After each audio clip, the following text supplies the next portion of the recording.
ಎಲ್ಲರಿಗೂ ನಮಸ್ಕಾರ. ಶಿವಶರಣೆ ಮುಕ್ತಾಯಕ್ಕ.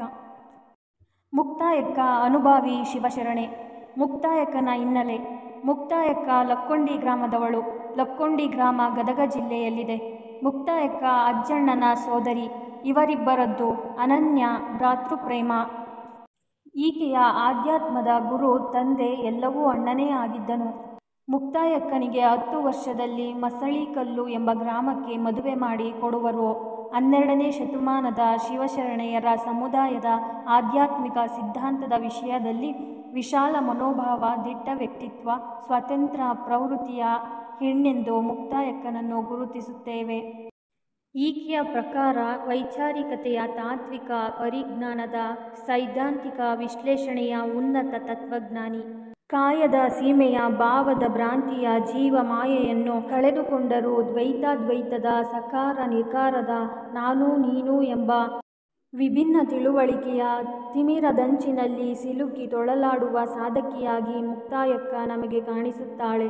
ಅವಳು ತನ್ನ ವಚನಗಳಲ್ಲಿ ಅಲ್ಲಮಪ್ರಭು, ಚನ್ನಬಸವಣ್ಣ, ಮರುಳು ಶಂಕರದೇವ ಮುಂತಾದ ಶರಣರ ಕಾರುಣ್ಯದಿಂದ ತನ್ನ ಪರಿಣಾಮಿಯಾಗಿದ್ದನ್ನು ವಿನಮ್ರತೆಯಿಂದ ಸ್ಮರಿಸಿದ್ದಾಳೆ. ಮುಕ್ತಾಯಕ್ಕನನ್ನು ವಚನ ಸಾಹಿತ್ಯದ ಧ್ರುವತಾರೆ ಎಂದು ಕರೆಯಲಾಗುತ್ತದೆ. ಅಕ್ಕಮಹಾದೇವಿ ಭಕ್ತಿ ಮಾರ್ಗ, ತಾರ್ಕಿಕ ಜ್ಞಾನ ಮಾರ್ಗ ಹೊಂದಿದ್ದಾರೆ. ಮುಕ್ತಾಯಕ್ಕ ವೈಚಾರಿಕತೆಯ ದಿಟ್ಟ ನಿಲುವಿನ ಜ್ಞಾನ ಮಾರ್ಗ ಹೊಂದಿದವಳು. ಈಕೆಯ ಸುಮಾರು 37 ವಚನಗಳು ಈವರೆಗೆ ನಮಗೆ ಲಭ್ಯವಾಗಿವೆ. ಈಕೆಯ ವಚನಗಳ ಅಂಕಿತ ಅಜಗಣ್ಣ, ಅಜಗಣ್ಣ ತಂದೆ ಎಂಬುದು. ಅಜಗಣ್ಣ ನಿಧನವಾದಾಗ ಆತನ ತಲೆಯನ್ನು ತನ್ನ ತೊಡೆಯ ಮೇಲಿಟ್ಟುಕೊಂಡು ಶೋಕಿಸುತ್ತಿರುತ್ತಾಳೆ.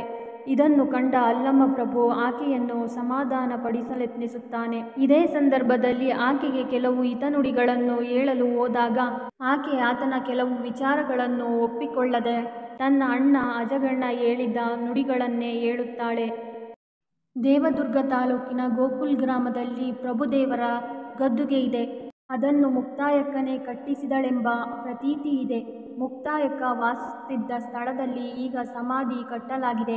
ಈ ಊರಿನವರ ಹೇಳಿಕೆಯ ಪ್ರಕಾರ ಈ ಗುಡ್ಡವೇ ಅಂದಿನ ಊರಾಗಿತ್ತೆಂದು ತಿಳಿಯಬಹುದು.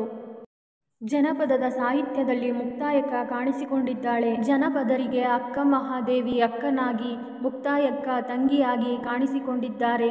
ಹೀಗೆ ಜನಪದರಿಗೆ ಮುಕ್ತಾಯಕ್ಕ ದೊಡ್ಡ ಶರಣೆಯಾಗಿ, ಮಹಾಜ್ಞಾನಿಯಾಗಿ, ಅಂತಹ ಕಾರಣವುಳ್ಳ ಅಜಗಣ್ಣನ ತಂಗಿಯಾಗಿ ಕಾಣಿಸಿಕೊಂಡಿದ್ದಾಳೆ. ಮುಕ್ತಾಯಕ್ಕನಿಗೆ ಸಂಬಂಧಿಸಿದಂತೆ 30ಕ್ಕೂ ಹೆಚ್ಚು ತ್ರಿಪದಿಗಳು ದೊರೆತಿವೆ. ಧನ್ಯವಾದಗಳು. ಪ್ಲೀಸ್ ಲೈಕ್ ಮಾಡಿ, ಸಪೋರ್ಟ್ ಮಾಡಿ, ಶೇರ್ ಮಾಡಿ.